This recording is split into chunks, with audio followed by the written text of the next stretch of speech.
Story 1. When my oldest was little, he was very into giving candy to trick-or-treaters on Halloween. When he was 4, we went out to get candy too, but afterwards he was excited to hand candy out and guess the costumes. We live on a cul-de-sac and it rained that year, so we only got a few trick-or-treaters and he was heartbroken. I grabbed some old costumes from the attic and some old sheets, then snuck out the basement door around the front of the house and came to the door several times dressed as different characters, hiding my face. My son was so excited to give out more candy. I had to bite my tongue to keep from chuckling. Then I went to the neighbor across the street who had a teenage son with all his friends over for a party. I asked them if they would come and get candy for my son. No costumes required. He just wanted to give candy. They happily obliged, emptied our candy, and everyone was happy. Story 2. The things you learn about in history are what your grandparents and great-grandparents had to go through, and it was not that long ago. Story 3. I have 2 young children, and my wife and I have always done a surprisingly good job of avoiding any swear words, or even words like stupid or dumb, in front of them. One of the things I say is knucklehead if someone is being rude in traffic or something, but even then, I say that it is not very nice and that sometimes even adults set bad examples. One day, the older sibling came running inside and told me, "Dad." The younger sibling said a very inappropriate word. After a long conversation and lots of convincing that it was okay to repeat what they said so we could all talk about it, we finally figured it out. It was knucklehead. We just did not know about the silent K yet. Story 4. They are born without kneecaps. It really surprised me when I learned they are born without them and do not develop them until they are 3 to 6 years old. Story 5. How great of a grandmother she would have been. Love and miss you every day, Mom. Story 6. Why I laughed so much at something my daughter said. When she was about 7, my in-laws had their house burglarized. They got in through the downstairs toilet window. My daughter was frightened and upset when she found out, but after hearing how they got in, she said, "If they got in through the toilet, they might have been turd burglars." I have no idea where she had heard that before. My father-in-law and I went into the garden for a good chuckle. Story 7. I tackled someone robbing a store I worked at and got him arrested. I probably should not have, and it was dumb in hindsight, but instincts took over. I also have a video of it to look back on. It is on my profile. Story 8. I would like to tell them about their grandfather who they never got to meet. He died last year. He spent 37 years in the ambulance service. He delivered 36 babies, including me, and he delivered me on Father's Day. Story 9. I don't have children, but I make sure the next generation knows that their grandfather, the son of an immigrant, was Dwight D. Eisenhower's secretary during the war, where he met my mother, who was drafting maps for Eisenhower and Franklin D. Roosevelt. She had come from the Dust Bowl. Years later, she was on one of the last commercial flights out of Saigon, not because she was afraid of the Viet Cong, but because the company was out of business. I also delivered pizzas from the Mississippi Delta to the Korean demilitarized zone. Story 10. I was a thief in my childhood. I did not need to be, I just loved the challenge. I got creative in my thief days. I once used a plunger head to lift glass at a card collecting store and stole a Clyde Drexler signed rookie card and a George Brett signed rookie card. I also once stole a football by deflating it with a pump I found at the store. I stole the football and the pump. Once I got home, I inflated the stolen football with the stolen pump, and my friends and I had a good time. I am not proud of this, but when I am old and forgetful, I look forward to telling this story. Story 11. My ex-husband tried to kill our daughter. He drugged her with diphenhydramine and set the house on fire with her inside. Then he called me to gloat. When his uncle came by and saved her from the fire, he decided to frame me for arson that resulted in a death because someone inside the house died. Our daughter survived the fire and recovered quickly from smoke inhalation. She had to have her stomach pumped due to the overdose.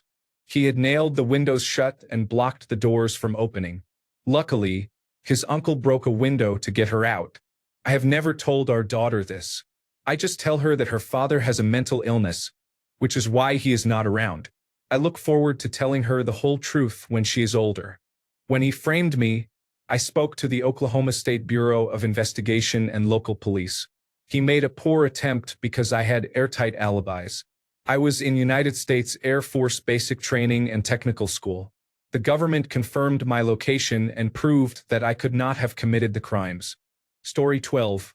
One of my brothers is gay and the other is straight but was born via cesarean section. Both used to fight about who was the bigger virgin and who was more gay. It did not matter who was around, my parents, grandparents, significant other, or the cashier at my local Costco. It was just a yelling match, with the winner being the one with better insults or who got the most laughs. My personal favorites were, I might be gay, but at least I touched a woman. You came out through cesarean section. At least I'm not allergic to women, unlike you. Mom, back me up. Story 13. One of her ancestors was a samurai in the 1800s. There are highly detailed records that include him which are being scanned and translated. One of them describes a night he and his squad spent at a particular type of house. It even mentions the name of the courtesan he employed that night and the specific room they occupied.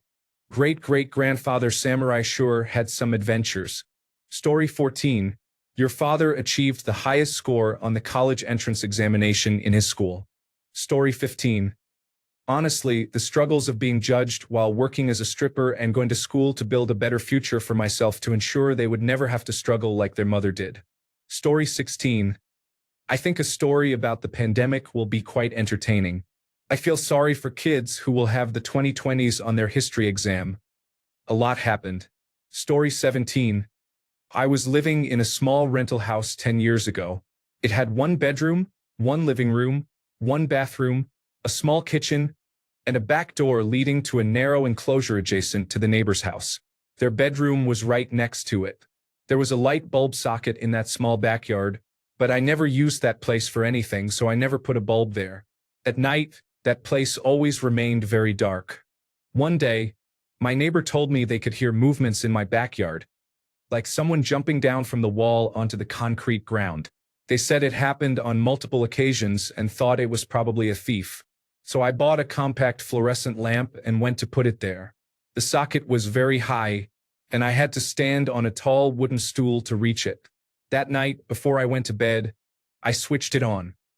The switch to the bulb was inside my house, and checked the backyard, which was now fully illuminated.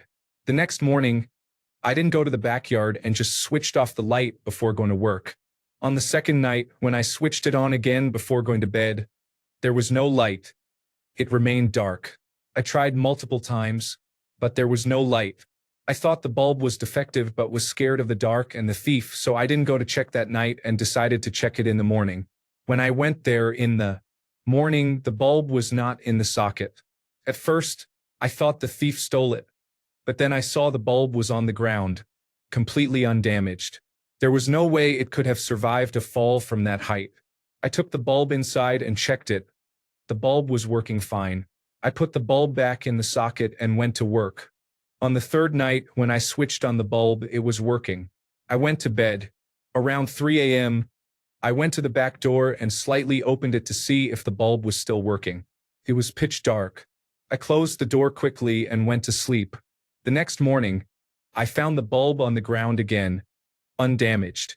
I avoided going to the backyard as much as possible from that day and didn't attempt to put any bulb there again. There were no incidents of theft in that neighborhood as far as I know. Story 18. Not my children, but some very close friends and their children stayed with us after escaping a domestic violence situation. It was incredibly hard not to condemn the children's father, though we were blunt about how wrong his actions were. The children really hated their mother for breaking up the family, and their father poured fuel on that fire. My goodness, he is a terrible person. The children were already dealing with so much, and it is not okay to have toxic parent versus parent conflict with children caught in the middle. They end up getting hurt the most if you let your anger leak. We kept the children as unaware as possible of the harsh truth about what happened and how bad their father is, even as he could not and cannot stop himself from acting that way toward the children and their mother. Just writing this makes me want to burst his bubble, but I take a breath. When those children turn 18 years old, I am going to make sure their knowledge of family history is accurate. It took incredible courage for their mother to escape, and she continues to pay a high price. They need to know their mother is a hero who took the high road. She forges a way through hell and walks a difficult balance between protecting the children from their father without alienating him from them. They need to know this, if only so they are better prepared to avoid abusive partners who remind them of their father when they face the same life choices. Story 19. When my wife and I were rearranging our bed, we thought our son, age 7, was asleep. He suddenly yelled, "Are you having a baby in there?" He then proceeded to question us from his loft bed in the other room while we laughed quietly and tried to convince him that she had stubbed her toe really badly. Story 20. Not planning on having children, but my nieces and nephews will hear about how their parents and I did all the same things they do. Stay up past curfew, sneak out, drink underage, and more because we were once their age too. Story 21. When I turned 36, I stopped eating my vegetables, and then my leg fell off. Actually, it was bone cancer, but the kids are getting my version. Story 22. When my late grandmother had hip replacement surgery, my mom stayed with her for a while to help around the house. My mother is a very strict, uptight medical worker, and my grandmother was like me or the other way around, a rebel even though she grew up in a small town. One day, I received a call from my mom who asked me how things were going with a little, "So, Grandma wanted to know if you could bring some, green." I was so shocked I didn't get it at first and asked her what she meant. Then she said, "I meant Grandma wants to know if you can bring some marijuana." My mom had tried smoking once with me before that, and my grandma never had. So the three of us smoked, and my grandma actually went a bit overboard and had a really bad paranoia trip where my mom and I, both very high, tried to help her. At one point, my mom said dead serious to me, "You do realize we can't call the ambulance if anything happens, right?" Because she would see her work colleagues. It still makes me chuckle so much even after Grandma's passing. She was great the next morning, by the way. She said, "Well, my hip didn't hurt for sure," because she was tripping hard. Love you, Grandma. Story 23. That time my friend and I were thrown out of the Vatican after we convinced a cardinal that I wanted to be a nun and my friend wanted to be a priest. We made our way into a non-public office building but got caught because my friend opened his jacket and was wearing a shirt with a topless sunbathing woman and the phrase, "There's nothing like beaches." We were promptly interrogated, our identification briefly confiscated, then guided outside and told not to return. Story 24. How I never gave up on my dreams, no matter how big they seemed. It is all about hard work and determination. Story 25. I have been hinting at it for a long time. When my son is naughty, we tell him we are taking him back to the deoxyribonucleic acid factory. Ever since he watched Jurassic Park at 7 years old, we have been hinting at this. That the little troublemaker is a mix-up in the laboratory. Kidding. He was a gift that we waited a long time for. Story 26. I stuck temporary tattoo eyebrows on her face. We will only have one child, so I will not have several kids to do this to. But at 6 months she still does not have much hair and her eyebrows are very light. So, I stuck some temporary ones on her. I am dying. Story 27. How I defended Gotham City at night and that I defeated the mentally ill because I am Batman. Story 28.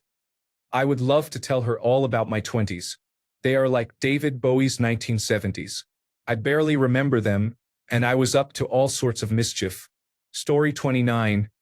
I was involved in a head-on collision. I walked away, but the other person died. I was wearing my seatbelt. He was not. Wear your seatbelt, kids. Story 30. I plan on not having children, but my brothers do, and nieces and nephews count.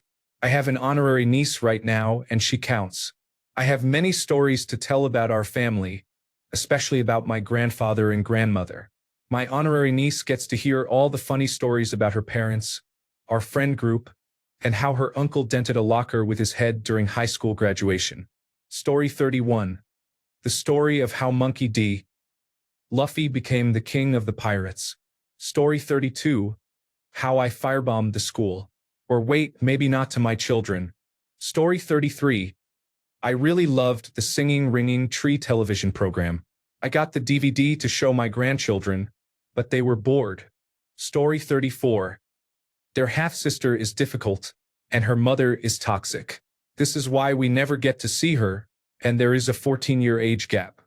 The first child's mother is so toxic that she served time for violating court-mandated custody orders. California still did not change primary custody.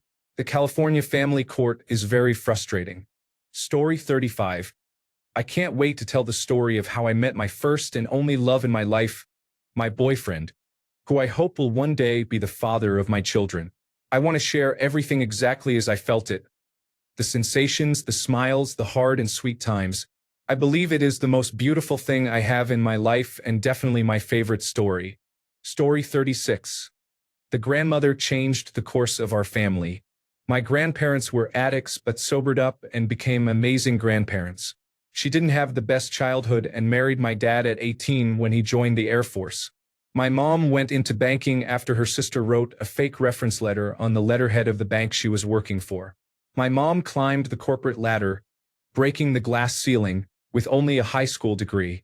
She often worked alongside college-educated men while putting in the effort to get where she is. She has helped my dad with his drinking problem my whole life. She was also there to support me through my drinking problem, and I am sober today. She is the American dream. She bought a home and a vacation home and sent her 3 kids to one of the best universities in our state, making us first-generation college graduates. She has provided us with so much and is my hero. I don't have kids but have nephews now and will have kids of my own someday. They will all know that their grandmother, my mom, made this life possible through her hard work. They will also be told about addiction early. I felt my parents kept my sibling and me in the dark about it for most of our lives. Addiction runs heavily on both sides of my family and also in my girlfriend's family. So likely at least one of my kids will have the gene and struggle with it. But I think being open about the dangers of drugs and alcohol, not just that it is bad but what it can do to those around you, is important. Story 37. Probably the adventures of my friends and me, the father and the uncles. Story 38. How I scored 4 touchdowns in a single game for Polk High School. Story 39. This is not a funny story, but I think it is sweet about how I met their father. He was my first boyfriend who was also my next-door neighbor. We got engaged on the front porch of my parents' house since we were always sitting on the porch together. Story 40.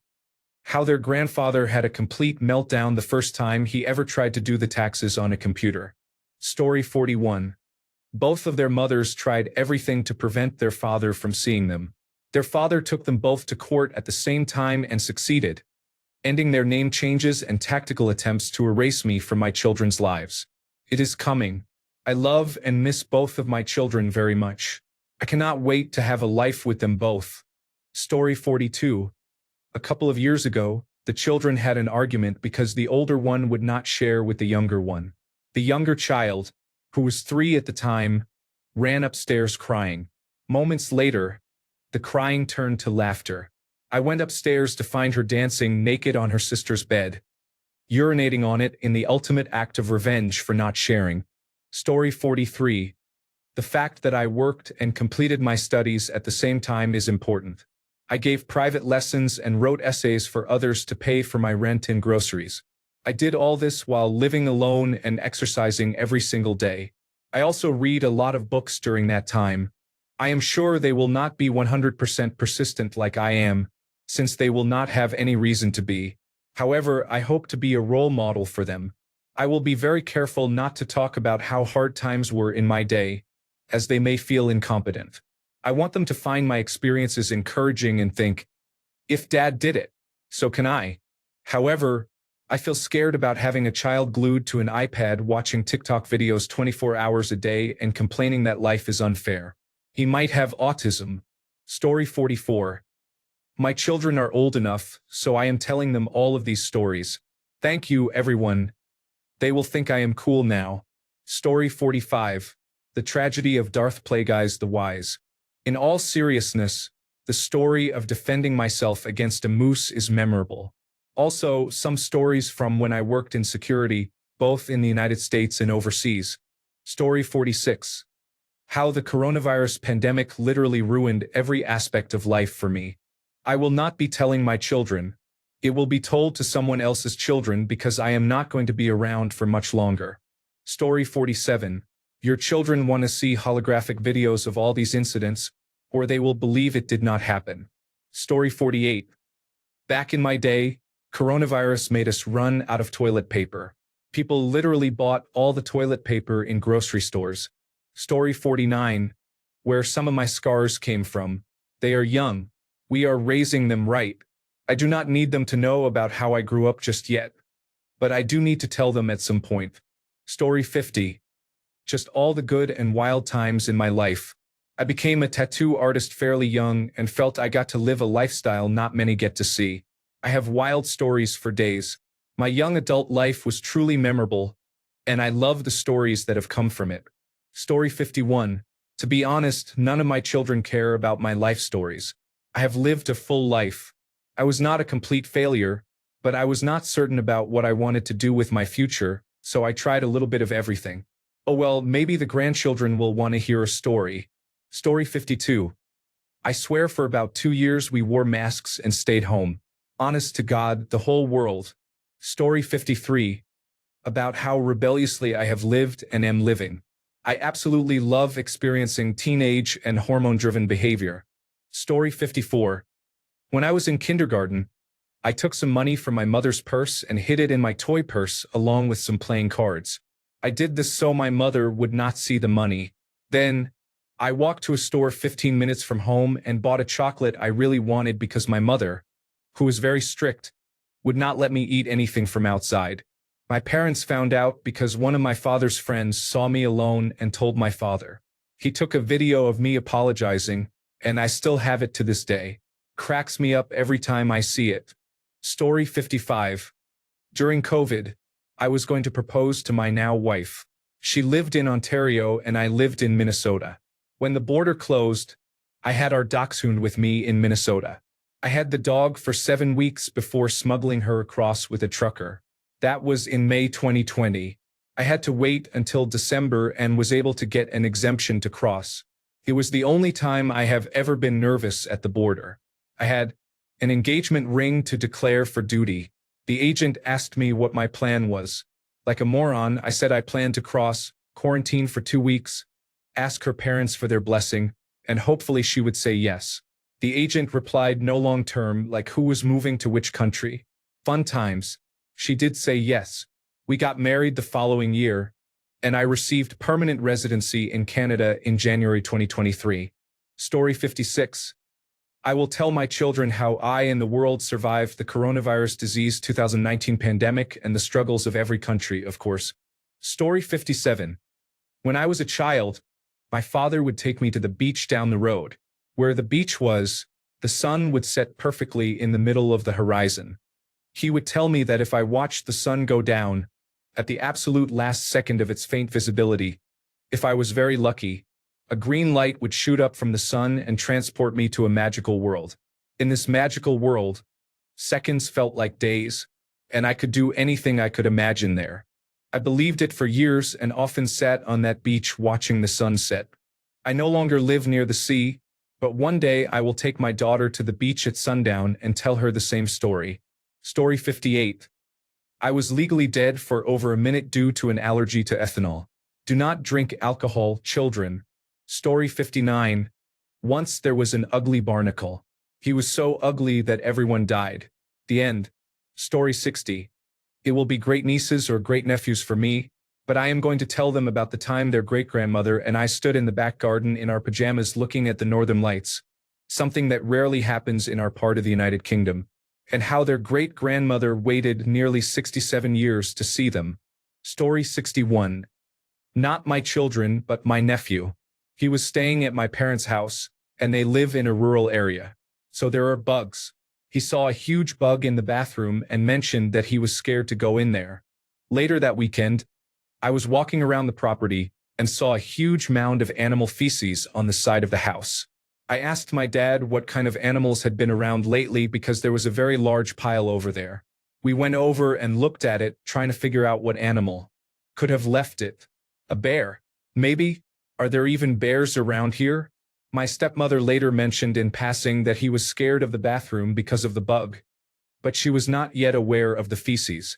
So I put two and two together and realized that my nephew had defecated outside. My suspicions were confirmed when he said, "Hey, Aunt, I saw an animal poop outside."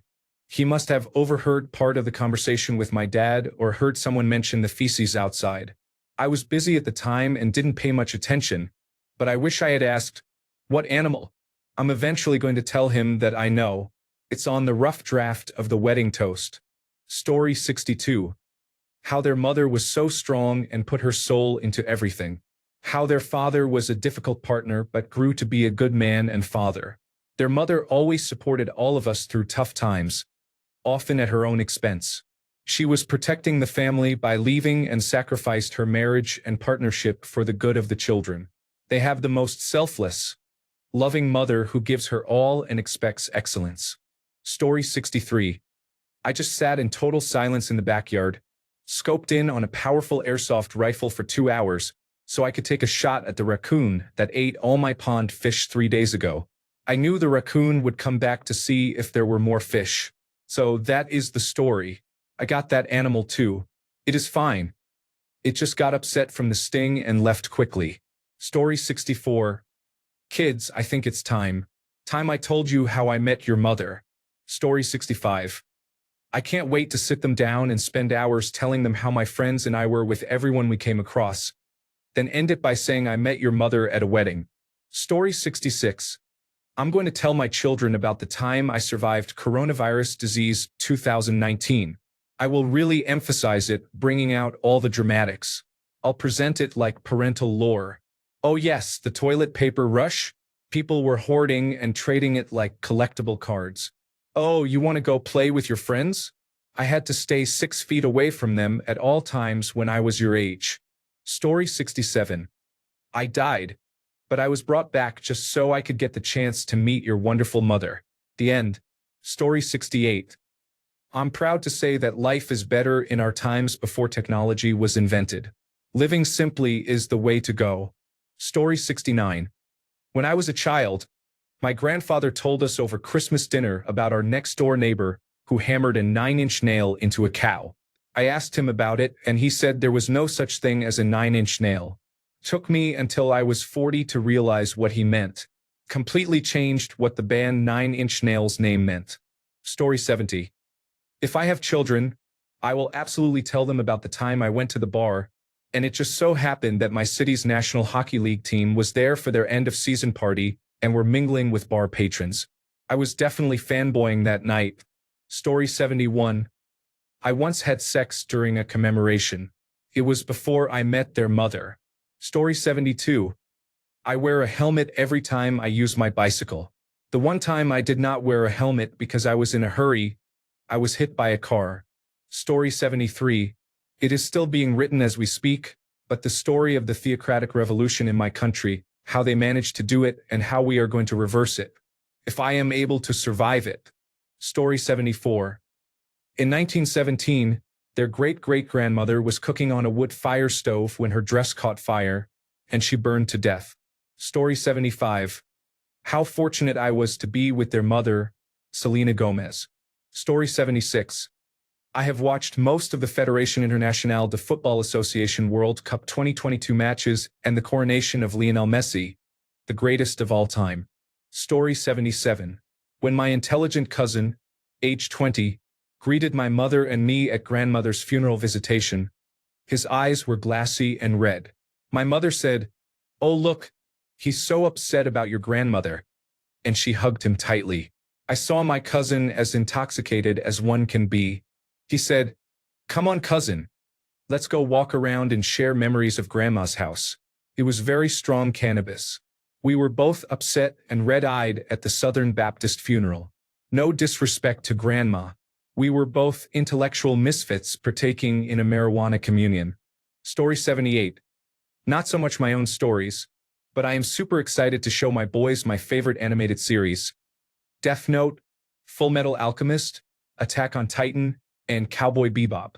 I actually named my oldest after a character from the Cowboy Bebop movie. Story 79. Every night we would co-sleep, and I would wake up soaked in piles of urine for a couple of years until we finally sleep-trained for a separate room. Story 80. What my teenage son does know: Dad graduated from an Ivy League school and a top 10 law school. What my son kind of knows but doesn't notice: dates of some stories don't quite line up. Friend X and I didn't go to high school or college together, but we worked at a place for a couple of years. He has also heard some stories about having to learn the foundations for certain subjects the semester before taking a class, but not the full details. What my son doesn't know: I dropped out of high school. Education in general, going to school, doing extracurriculars, etc., are all relatively important here. They don't dominate life, but they're relatively exalted. To put it in perspective, we take in a lot of live music, and the general rule is he can miss a day of school for certain bands or festivals if his grades are in the high 90s. He is coming to an age now where he has a strong voice in what shows and festivals we attend. I also include 1 out of every 4 or 5 books he reads. I also take his recommendations of what he thinks is great. So among general fiction will be things like Animal Farm, Tom Sawyer, and others.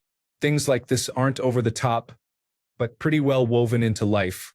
When she took ill, my wife made relatively few things clear, one of which was to not share my full background until after he has his first degree, lest he take the same wandering paths I did.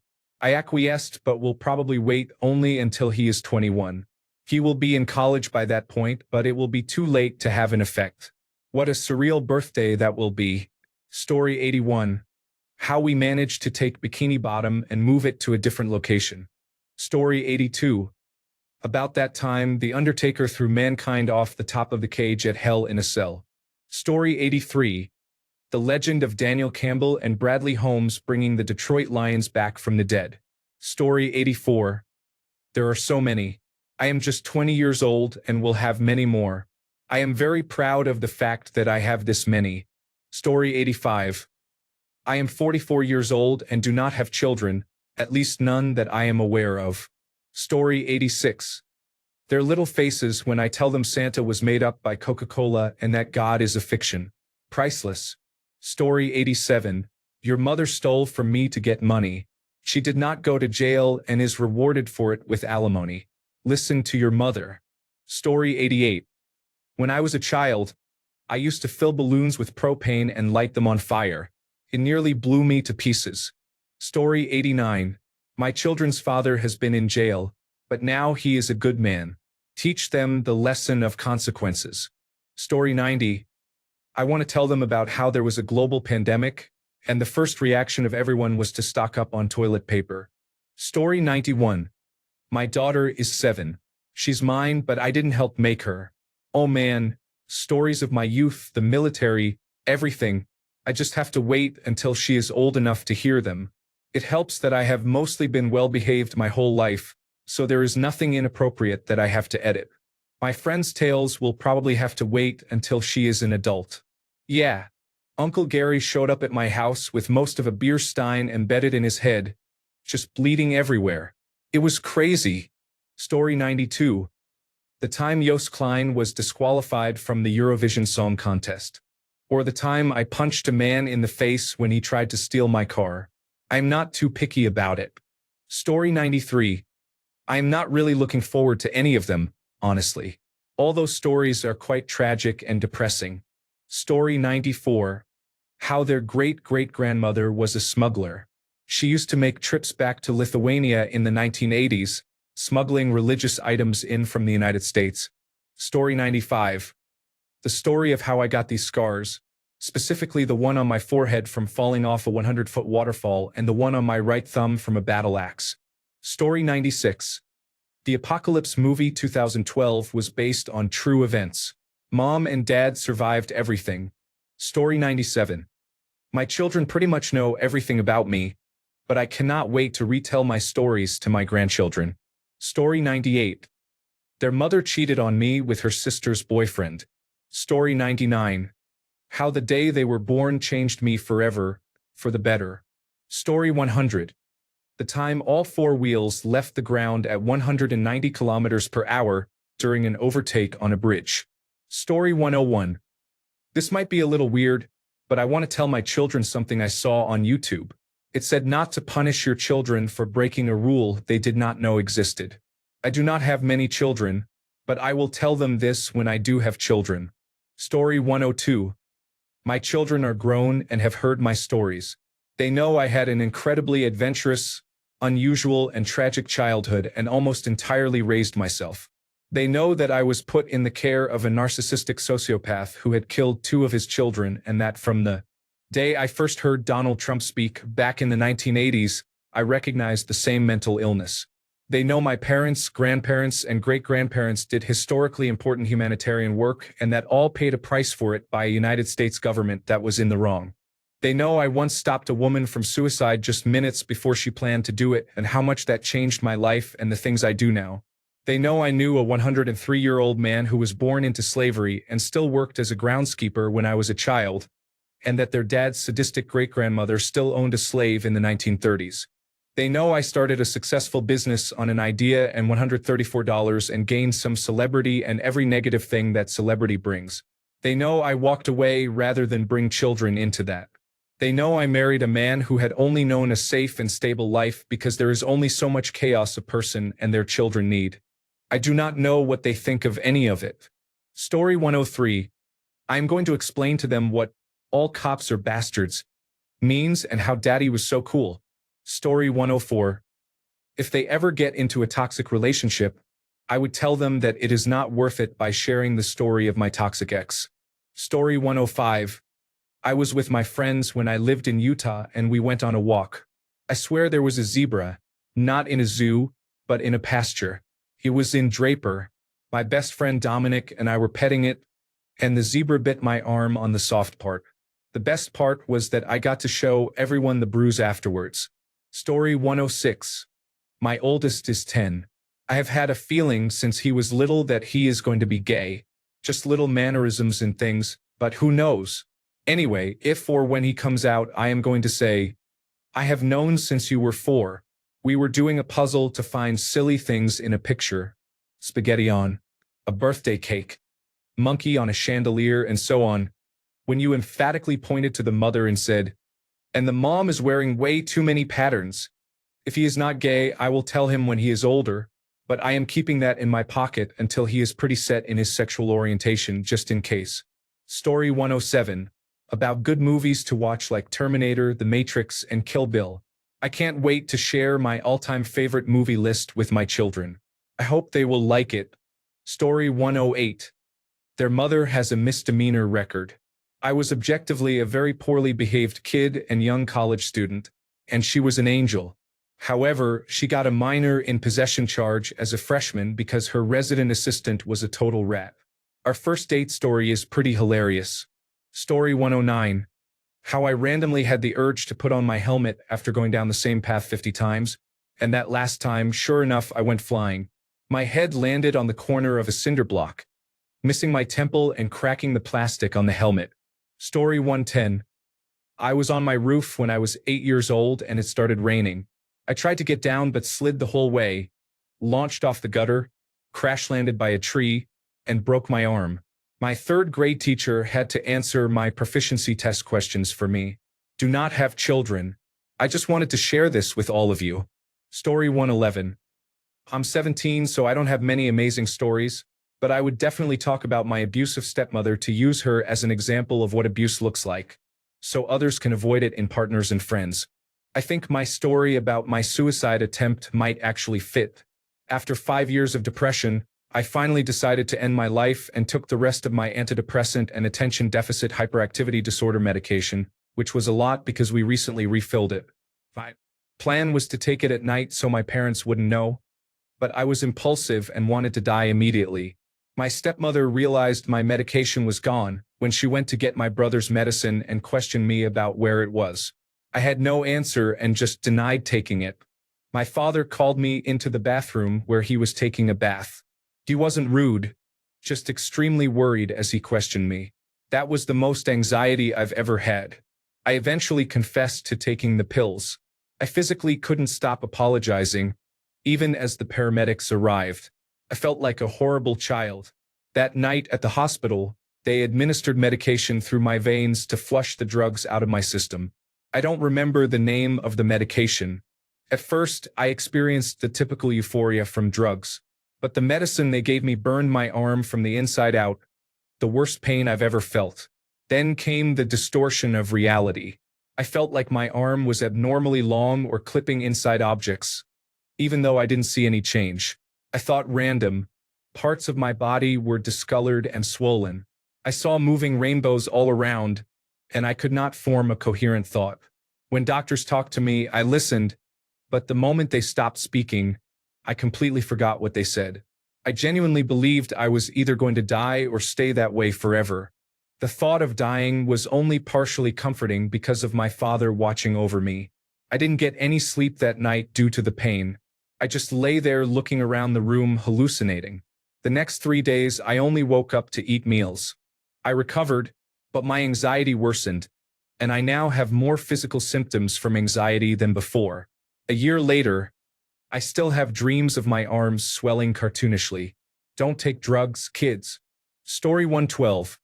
I can't wait to tell my kids that after my wife divorced me, she met their stepfather on a Facebook page. Story 113.